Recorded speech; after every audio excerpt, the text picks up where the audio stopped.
nome do Pai, do Filho e do Espírito Santo. Amém.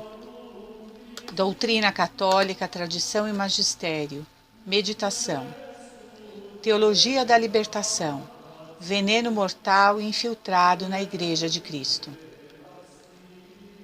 Muitos problemas assolam a Igreja nos dias de hoje.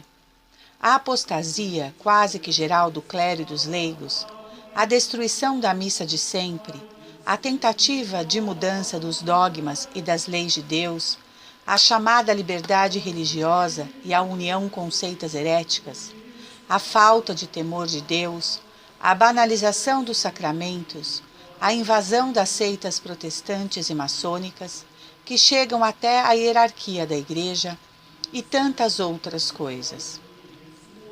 Entre elas está a gravíssima heresia chamada Teologia da Libertação. Trata-se de uma heresia materialista que apresenta uma visão do mundo contrária à doutrina da Igreja, disfarçada com um vocabulário aparentemente cristão. Esta heresia é um dos muitos aspectos que tornou o modernismo, heresia que o Santo Padre Pio X qualificou de síntese de todas as heresias. O marxismo conquistou um grande número de seguidores dentro da Igreja. Esse posicionamento ideológico, além de contrariar os ensinamentos do magistério, gerou um forte braço da esquerda. A teologia da libertação, nascida do encontro de heresias teológicas europeias com a metodologia comunista no Novo Mundo, frutificou, tornando-se uma grande arma do socialismo mundial. Hoje, muitos comunistas socialistas se esforçam para desvencilhar o marxismo do que eles chamam de falsamente o socialismo real. Lutam contra a história para justificar a eterna defesa de uma ideologia genocida. Segundo o modernismo, a verdade absoluta não existe. Toda verdade é apenas uma opinião, uma visão pessoal que pode e deve mudar com o tempo.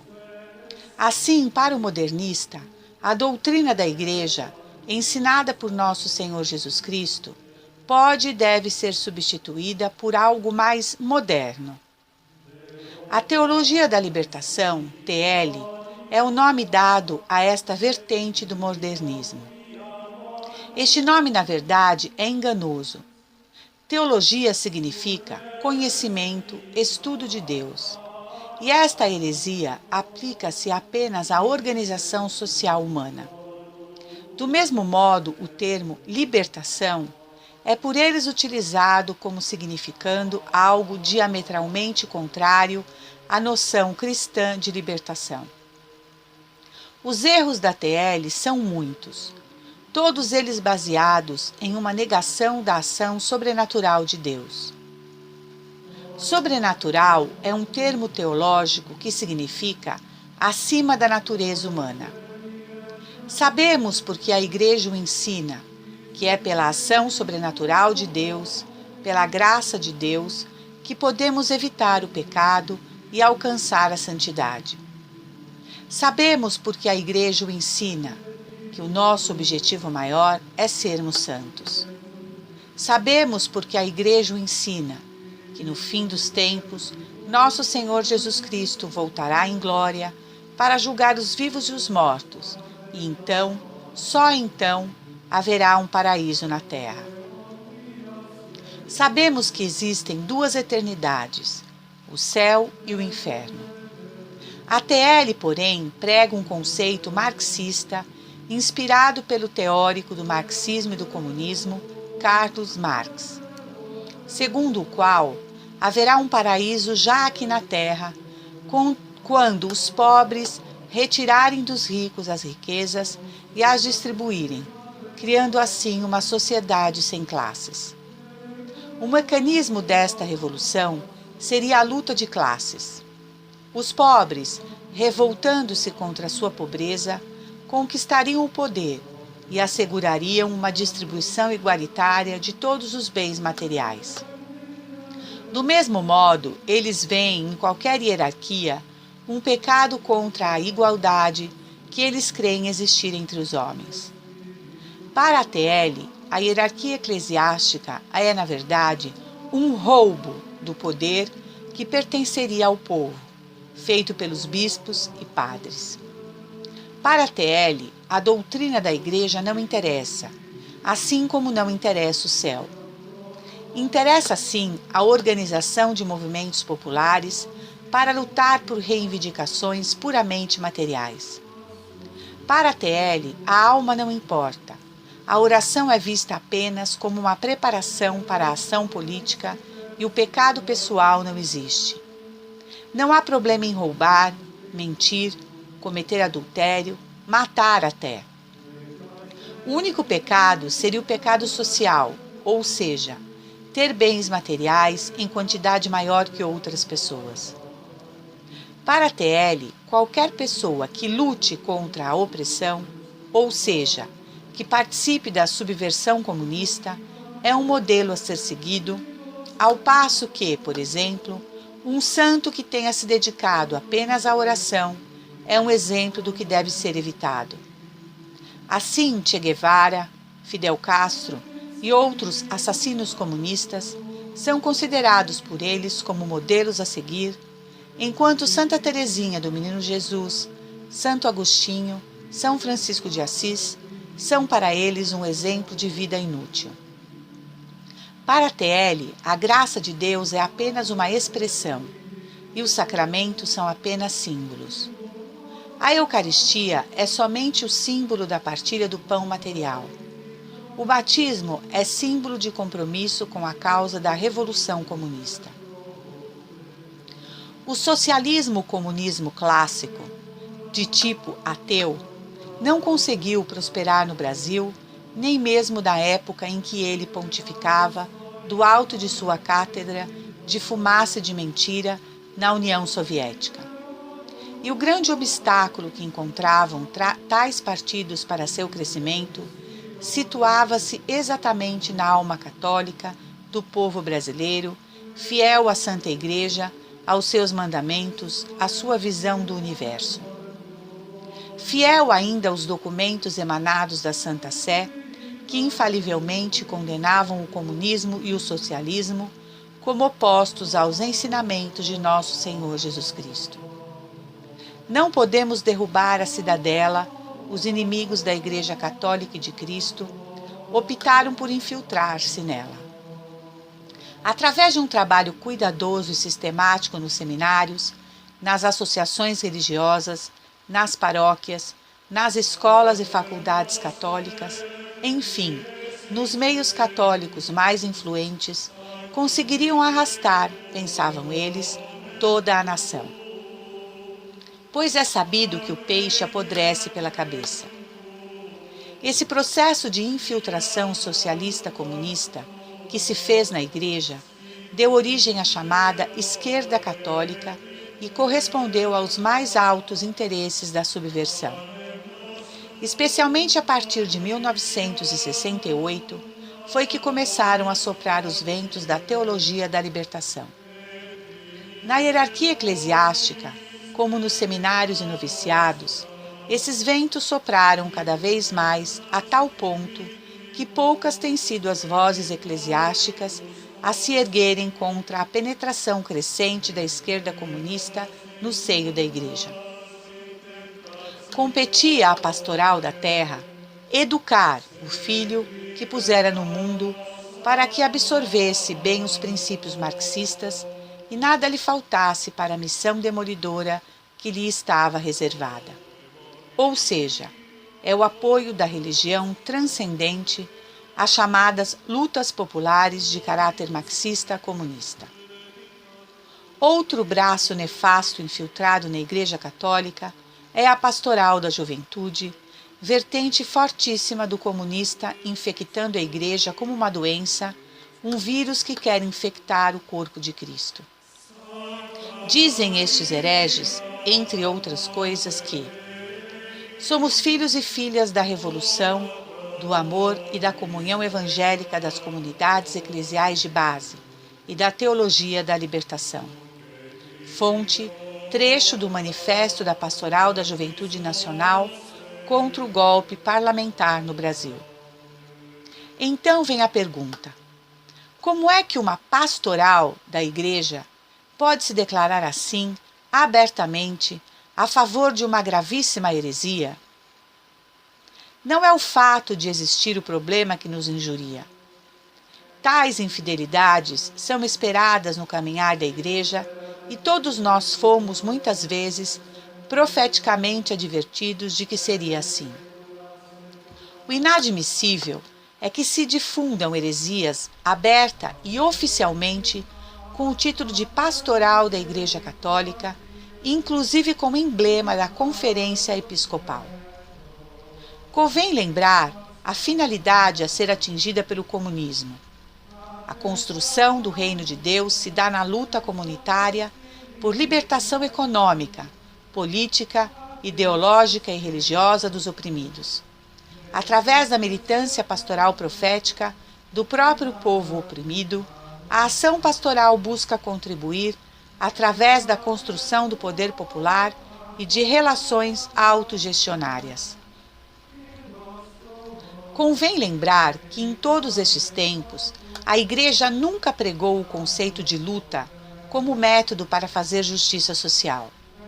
Pelo contrário, pregou a obediência e submissão dos trabalhadores para com seus patrões, a caridade dos homens de negócio para com seus desempregados, a gratidão dos pobres para com seus benfeitores, a paciência dos doentes diante das enfermidades. A Igreja não prega a luta nem busca terra, teto e trabalho. Quem busca isso é Karl Marx e seus seguidores socialistas comunistas. A Igreja busca o reino de Deus e sua justiça. Importa buscar antes a justiça de Deus, pois com ela tudo mais será dado por acréscimo. Mateus 6,33. Tirai-lhe o talento e dai o que tem 10, pois aquele que tem abundância lhe será dado mais ainda, mas ao que não tem lhe será tirado até aquilo que julga ter. Quando a este servo inútil, jogai-o nas trevas exteriores. Ali haverá choro e ranger de dentes. Mateus 25, 28, 30. Diz ainda a Sagrada Escritura: o meu reino não é deste mundo. Se o meu reino fosse deste mundo, os meus súditos certamente teriam pelejado para que eu não fosse entregue aos judeus. Mas o meu reino não é deste mundo. João 18, 36. O comunismo prega um paraíso na terra, um reino socialista no mundo, onde todos teriam de ser iguais. Mas nós, católicos, devemos viver como peregrinos, preocupados com o reino do céu e a salvação das almas. Enquanto vivendo aqui, damos a César o que é de César, mas nunca devemos dar a César o que é de Deus. Ou seja, para vencer na vida, não dependemos de fazer revoluções, a revolta da classe trabalhadora contra os patrões, montar a ditadura do proletariado. O que Jesus ensina é bem diferente. O que Jesus ensina é: buscai o reino de Deus e sua justiça, e todo o resto, o necessário para a vida, vos será acrescentado. É por isso que os socialistas comunistas veem na Igreja um empecilho para colocar seus planos em prática. Afinal, sempre que alguém fomentasse alguma revolta pró-comunista, as pessoas estariam a dizer: estou buscando o reino de Deus. O céu, sim, o céu. Lá é onde seremos verdadeiramente felizes. Aqui buscamos viver a virtude. Pois diz a Sagrada Escritura: não ajunteis para vós tesouros na terra, onde a ferrugem e as traças corroem, onde os ladrões furtam e roubam. Ajuntai para vós tesouros no céu, onde não os consomem nem as traças nem a ferrugem, e os ladrões não furtam nem roubam. Porque onde está o teu tesouro, lá também está o teu coração. Mateus 6, 19 e 21. É um fato conhecido que os comunistas, assim como maçons e protestantes, fizeram um esforço organizado para infiltrarem-se na Igreja Católica. Eles designaram um grande número de seus homens para entrar no sacerdócio e colocá-los em altos cargos com o fim de debilitar e atacar a Igreja. Diz o Papa Leão XIII no dia 3 de março de 1891. Dói-nos pensar que os inimigos da Igreja, unidos numa conspiração tão maligna, trabalhem para debilitar e, inclusive, se possível, eliminar completamente este edifício maravilhoso que Deus ergueu como um refúgio para a raça humana. Fonte de Papal, Encíclica, volume 2, 1878 a 1903, página 237. A teologia da libertação, que rigorosamente é uma leitura marxista da Bíblia, é um câncer dentro da Igreja Católica, tendo como seu maior disseminador o excomungado Leonardo Boff, expoente da teologia da libertação, frade franciscano que apostatou, traiu seus votos e hoje vive com uma mulher casada. Esse, de fato, é o objetivo da teologia da libertação: destruir a Igreja e a fé católica a partir de dentro da Igreja, fazendo uma leitura marxista da Bíblia. A gravidade da teologia da libertação não é avaliada de modo suficiente. É a subversão radical do cristianismo. Os adeptos da teologia da libertação têm a enganosa mania de pensar que quem não aceita esta teologia herética não trabalha pelos pobres e oprimidos e não se preocupa com eles. Se acham os únicos defensores dos excluídos. É um engano e um erro absurdos. A Igreja, em seus 2000 anos de vida, sempre socorreu os desvalidos e ainda o faz, mas nunca precisou lançar mão de ideologias estranhas para isso. Sempre agiu pelo puro amor a Jesus Cristo, que sofre no doente, no preso, no faminto, no que está nu e no que tem sede. A Igreja não precisa que novos teólogos a ensinem a fazer caridade. Ela a faz desde os apóstolos. Ela é a caridade. Em suma, a teologia da libertação é um veículo religioso a serviço da revolução, conforme a apresentava o padre Gustavo Gutierrez, considerado o pai desta corrente, em seu livro Teologia da Libertação, de 1971, quando disse: o homem, na luta revolucionária, liberta-se de algum modo da tutela de uma religião alienante que tende à conservação da ordem. Fonte Padre Gustavo Gutierrez, Teologia da Libertação, edição brasileira, Vozes, Petrópolis, 1975, página 67. Considerando a Santa Igreja uma religião alienante, conceito marxista, a religião é o ópio do povo, na frase de Marx, os teólogos da libertação e seus seguidores procuram construir uma igreja desalienada, que tende não à conservação da ordem, mas à sua subversão. Diz o decreto do Santo Ofício de 1949. Se os fiéis de Cristo, que declararam abertamente a doutrina materialista e anticristã dos comunistas, e principalmente a defendam ou propagam, ipso facto caem em excomunhão, speciale modo, reservada à sé apostólica. Finaliza o decreto. Portanto, os que defenderem, propagarem ou declararem o materialismo dos comunistas socialistas também estão excomungados automaticamente. Tolo é quem pensa estar até ali morta, pois a maior astúcia do demônio é fazer parecer que ele não existe. Todo católico de bem tem o dever de combater a teologia da libertação pelo que ela realmente é, o vômito do dragão no final dos tempos, destinado a afogar a Igreja. Apocalipse 12:5. Percebamos que a Igreja Católica, instituição divina, já elaborou uma profunda e perfeita doutrina social que toca em todos os pontos das carências sociais e que, se vivida fosse, não teríamos os graves problemas que hoje enfrentamos. Porém, uma vez que, seres imperfeitos e pecadores que somos, enquanto viventes neste mundo, que jaz sob as trevas, 1 João 5,19, encontraremos dificuldades, problemas, injustiças, violência, causas todas provocadas pelo pecado. Então não sonhemos com um mundo perfeito que virá somente após a segunda vinda de Cristo. Acordaremos por fim e nos daremos conta de que a missão precípua da Igreja não é oferecer solução para os problemas econômicos e sociais. Menos ainda procurar estabelecer uma sociedade igualitária, mas sim salvar as almas. Ou continuaremos enfeitiçados pela miragem utópica da teologia da libertação? Enquanto isso, lutemos contra o pecado e procuremos viver em santidade, de acordo com o Evangelho e tradição da Igreja, na obediência aos santos ensinamentos do magistério e em perfeita obediência à sã doutrina da Igreja, pois aí está a verdade plena e não nas ideologias mundanas.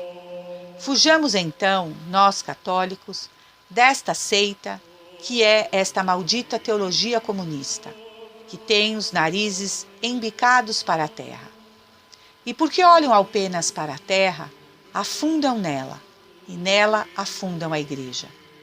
Quando, na verdade, somos feitos para olhar para o céu, e olhando para o céu, Deus nos proverá de tudo. Louvado seja nosso Senhor Jesus Cristo. Salve Maria, viva Cristo Rei. Senhor, dai-nos a fortaleza dos mártires. Em nome do Pai, do Filho e do Espírito Santo. Amém.